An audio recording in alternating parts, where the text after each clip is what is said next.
All right, just waiting for Instagram to go live, and then I'll kick us off here.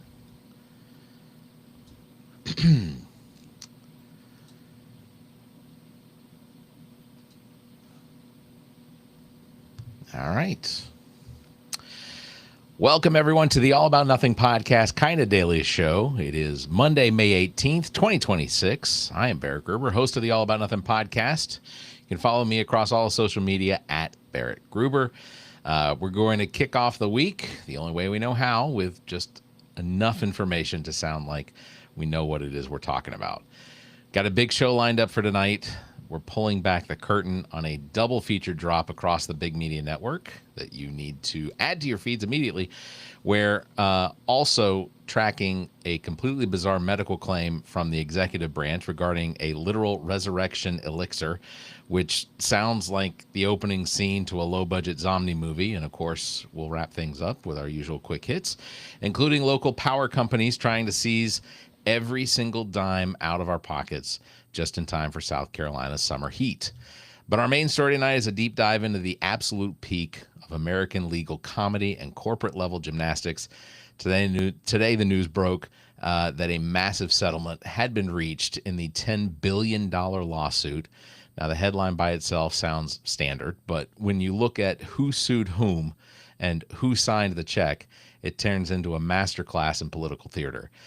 We're talking about the president, his former defense attorney turned acting AG, a federal judge getting completely sidelined by a footnote, and nearly $2 billion of your hard-earned taxpayer money magically transforming basically into a political slush fund. So pull up a chair, grab a drink, get comfortable. Let's get started. And before we dive into the national headlines, I've got to give some massive love to the home team because the Big Media Network is absolutely firing on all cylinders this week. First up, Dr. Jamil Brooks and Bill Kimler over at Black, White, and Blue in the South just dropped episode 89. And the title alone tells you everything you basically need to know about the vibe. If Nonchalant needs a picture.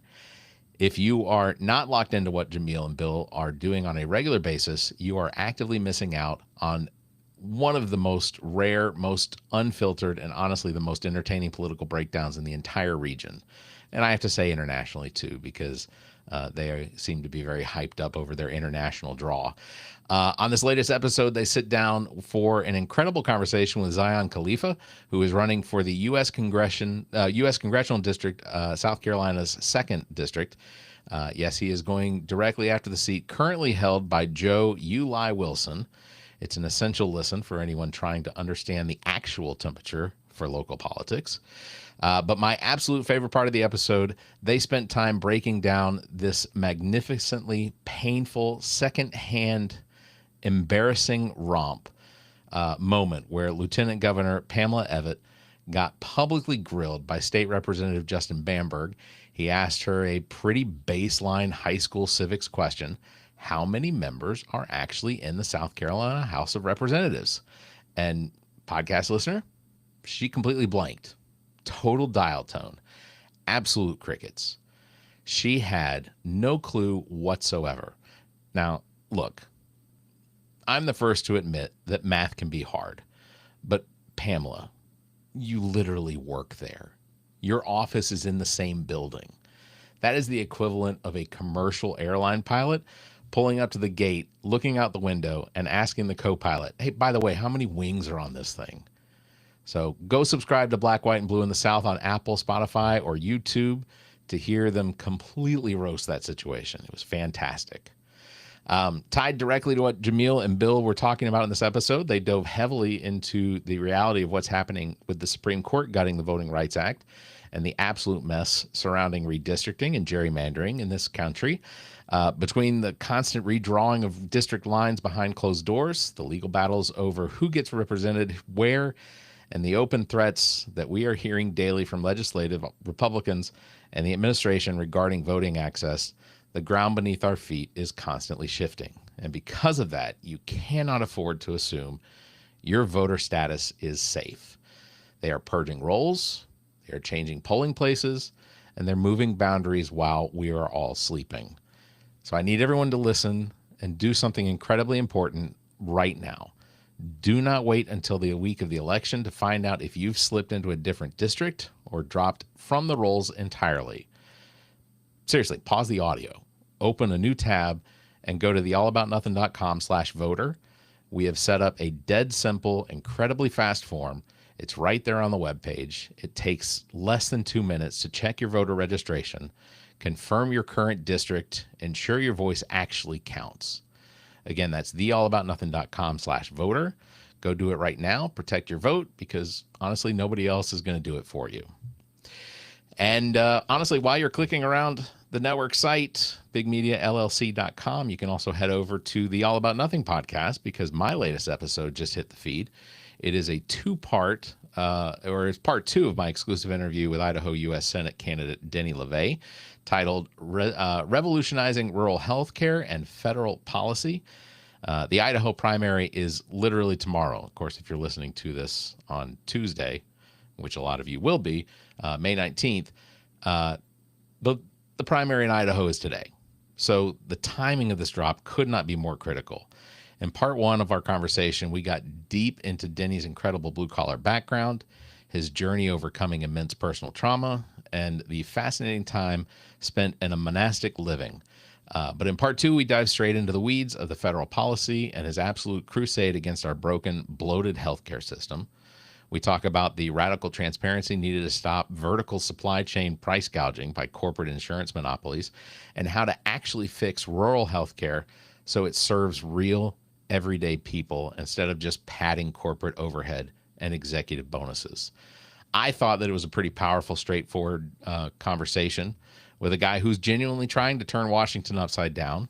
I'm not saying that I would vote Republican in Idaho, but I enjoyed the conversation with him, and I think that Denny's a really good guy, and definitely should at least be the nominee for the Republicans in Idaho. So go binge both parts of that interview right now, the All About Nothing podcast, before the polls open or while you're standing in line. So, all right. So we're going to get into the top story tonight. And honestly, you cannot make this stuff up. If you handed this script to a Hollywood producer, they would reject it for being entirely too unrealistic. Today, we reached the absolute zenith of legal comedy in the United States. Official court filings documents dropped this morning showing that Donald Trump has officially resolved his massive $10 billion lawsuit against the Internal Revenue Service and the Treasury Department.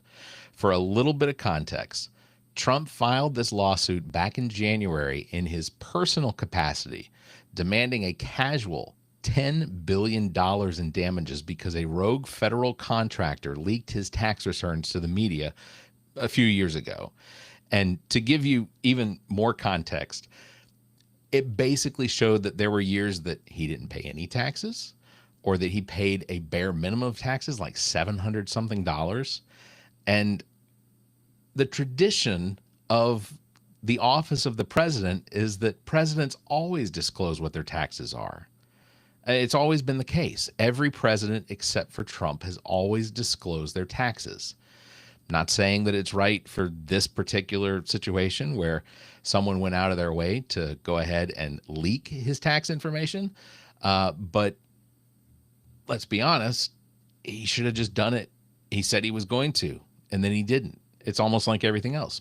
Mexico's going to pay for the wall. They didn't. I'm not even going to get into it. All right. So let's just pause and appreciate the sheer, beautiful absurdity of the physics around this lawsuit. Trump filed this as a private citizen, but he also is currently the sitting president of the United States, which means Donald Trump, the private citizen, was suing the United States Treasury and the IRS, two entities completely staffed, operated, and run by, drumroll, Donald Trump. Federal judge in Miami overseeing this case, U.S. District Judge Kathleen Williams, looked at the whole situation a few weeks ago and raised the ultimate common sense legal question. She ordered a hearing to determine if this was even constitutionally allowed under Article 3. She basically asked, is there any actual legal controversy here? Because the guy suing is literally the boss of the guys being sued.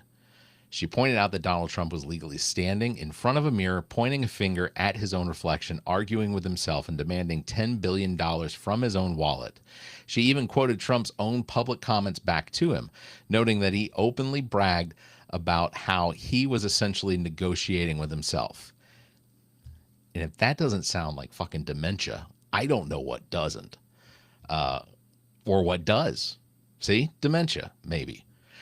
The court even appointed a group of prominent independent attorneys, including a former Solicitor General, to look into it, and they filed a brief saying, hey, this raises the serious specter that the defendants and their government attorneys are just operating the president's personal direction. Yeah. You think? I mean, so Trump's legal team realizes the judge is onto them.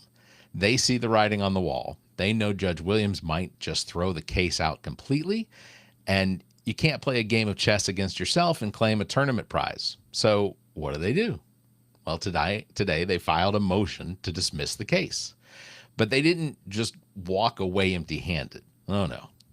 They put a tiny magical footnote at the bottom of the filing, and in this footnote, Trump's lawyers argue that the motion to dismiss is self-executing.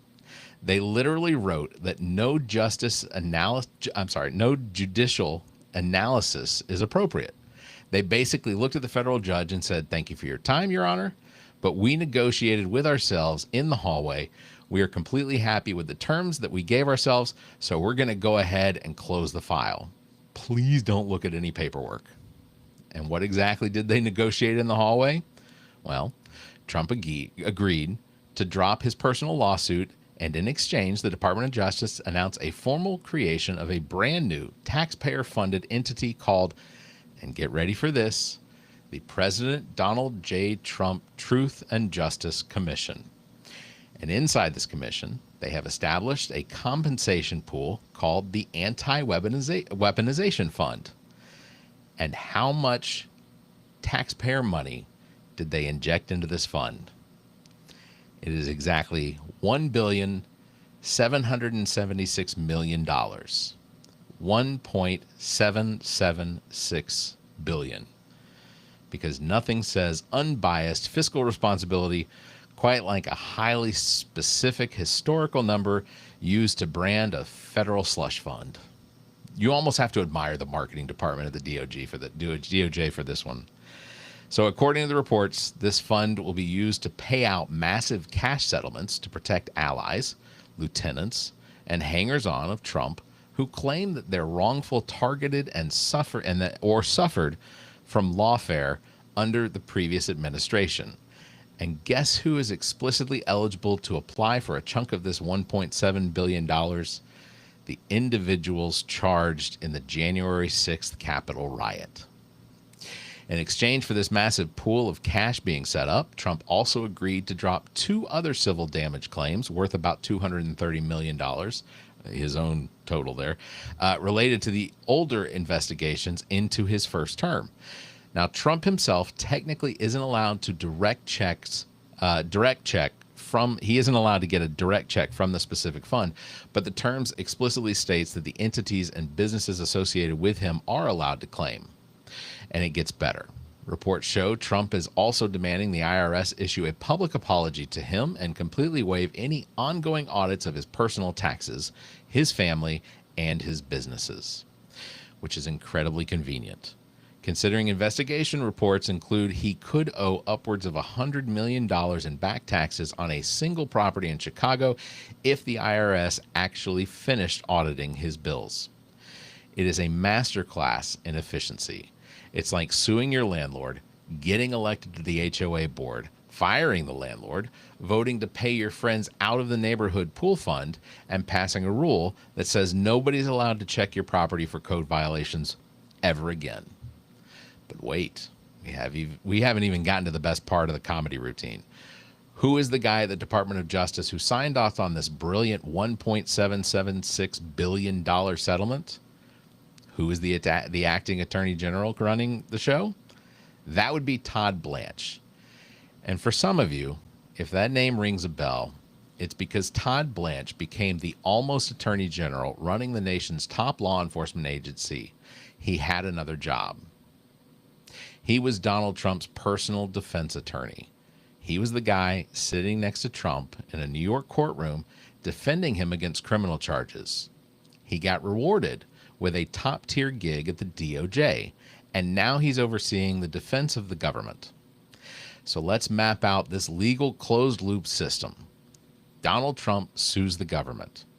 The government's defense is handled by the DOJ. The DOJ is run by Trump's former personal lawyer, Todd Blanche. So Todd Blanche, the acting attorney general, sits down across from the lawyers representing his former boss. They have an intense, grueling negotiation with each other, and they naturally conclude that the American taxpayer should hand over $1.7 billion to Trump's political inner circle. Blanche actually put out an official statement today with a completely straight face saying, "This is a lawful process for victims of lawfare and weaponization to be heard and seek redress." He even told the media recently that this type of direct management from the president should make every American happy because it shows a chief executive ensuring his cabinet is hard at work. If I were anyone else, I would have to respect the hustle. It is pretty close to perfect. An airtight conflict of interest you've ever engineered in human history. I mean, it's nearly perfect, if not for the intelligence of most of the country. They completely cut out the middleman. The middleman in this scenario being an independent judicial oversight, the separation of powers, and basic legal ethics. Democratic lawmakers are currently screaming into the void, trying to pass legislation to block the funds, and ethics watchdogs are having a collective aneurysm. But according to the footnote, it's already a done deal. The art of the deal is officially dead. Podcast listeners, we are now living in the glorious era of the art of the footnote. Now, speaking of things that completely defy all logic, medical science, and basic reality, we're going to stay on the theme of the executive branch because recently Donald Trump got in front of a microphone at a press conference, and instead of sticking to the usual economic talking points or infrastructure updates he's so good at, he decided to casually drop the plot of a sci-fi horror movie into the news cycle. Out of nowhere, he starts talking about a brand new medical breakthrough, a drug that he claims can literally, and I am quoting him word for word, bring dead people back to life. He stood at the podium, called it a miracle, and described it as a beautiful, beautiful thing. So hold on a second. It sounds like some sort of resurrection elixir. And we are in 2026. Just to make sure that's clear to everyone, this is the year 2026. Honestly, I have so many logistical questions about this, how it operates. First of all, who exactly is conducting the clinical trials for this? Are federal scientists just walking into morgues with a clipboard and a syringe going, all right, let's see what happens when we poke Larry in the toe? Secondly, have these people learned absolutely nothing from pop culture or cinema over the last 50 years? This is virtually the exact plot formula for how almost every single zombie apocalypse movie starts. I'm a busy man. I do work on this podcast. I have a dog to feed. I have kids. I'm not trying to fight off a wandering undead horde in the grocery store parking lot while I'm just trying to grab a gallon of milk. But look, let's look at the silver lining. If this resurrection drug actually exists and actually works, and we can genuinely revive people from the dead, maybe we can use it to bring back one of the founding fathers from the 1700s. We can bring them back to South Carolina, sit them down at the Capitol, and have them finally explain to Lieutenant Governor how the state government functions and how many seats are in the room. It's just a thought. It could solve a lot of problems. It's a lot to get through. Let's transition to some quick hits just to see what else is rotting in the fabric of society this week. First up, let's head over to Tennessee, where a high school student completely flamed her local school board to their faces in a clip, and you got to look this up, that is rightfully blowing up. Here's the backstory. During a previous school board meeting, one of the adult grown-ass elected school board members looked at his teenage high school, this high school teenage girl. She was speaking publicly. He committed into microphone that she was hot. This old white man on microphone tells a student from a high school that he is a school board member overseeing, and just completely, creepily, unprofessionally, and entirely out of line for a public official tells this young woman, young girl under the age, that she was hot. Well, she got back to the microphone this week for a public comment section, looked the entire board dead in their eyes, and called them a room of cowards for trying to sweep the incident under the rug and protect their buddy. Absolute boss move by the student. It was a total embarrassing disaster for a room full of grown adults who apparently forgot they were being recorded on high definition live stream for the entire community to see. So good for her for making them sit there and swallow it. Next up, let's bring it right back here to our own backyard, South Carolina. Santee Cooper is officially pushing a proposal to raise residential electric rates in over 9%, by over 9% over the next 2 years. 9%. Because apparently just existing, breathing the air, trying to survive inflation, and keeping the lights on in 2026 isn't quite expensive enough for the average citizen. They want a premium fee for it now. I want to give a massive shout out to utility companies for their impeccable timing, always finding the right way to make the upcoming summer heat in South Carolina just a little bit more painful and a lot more expensive. Truly, public service at its finest. I know Dominion here is also trying to get their raised rates. It's great. Good work. Corporations that are really just seeking to increase their profits over the concerns of the well-being of their clients, their customers. I don't know what these people see the people that are paying for these services. I don't know how to fix it, but I can honestly say that maybe they need to do a little better reading the room. I don't know. To wrap things up tonight, I want to circle back to Black, White, and Blue episode title I mentioned earlier, If Nonchalant Needed a Picture. Really got me thinking about the concept of true, unbothered, nonchalant energy. We are living in a society where every single person is dialed up to 11 basically all the time. Everyone on our timeline is outraged. Everyone is screaming into their front-facing cameras. Everyone has an immediate, furious hot take about basically things that didn't even read past the headline of. It's exhausting. I genuinely think we need to stage a cultural intervention and bring back pure, unfiltered nonchalance. I'm talking about the elite level of calm where your house could be actively on fire.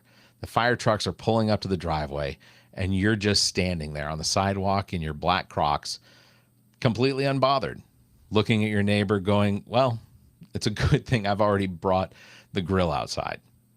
That is exactly the energy we need to survive the rest of this year.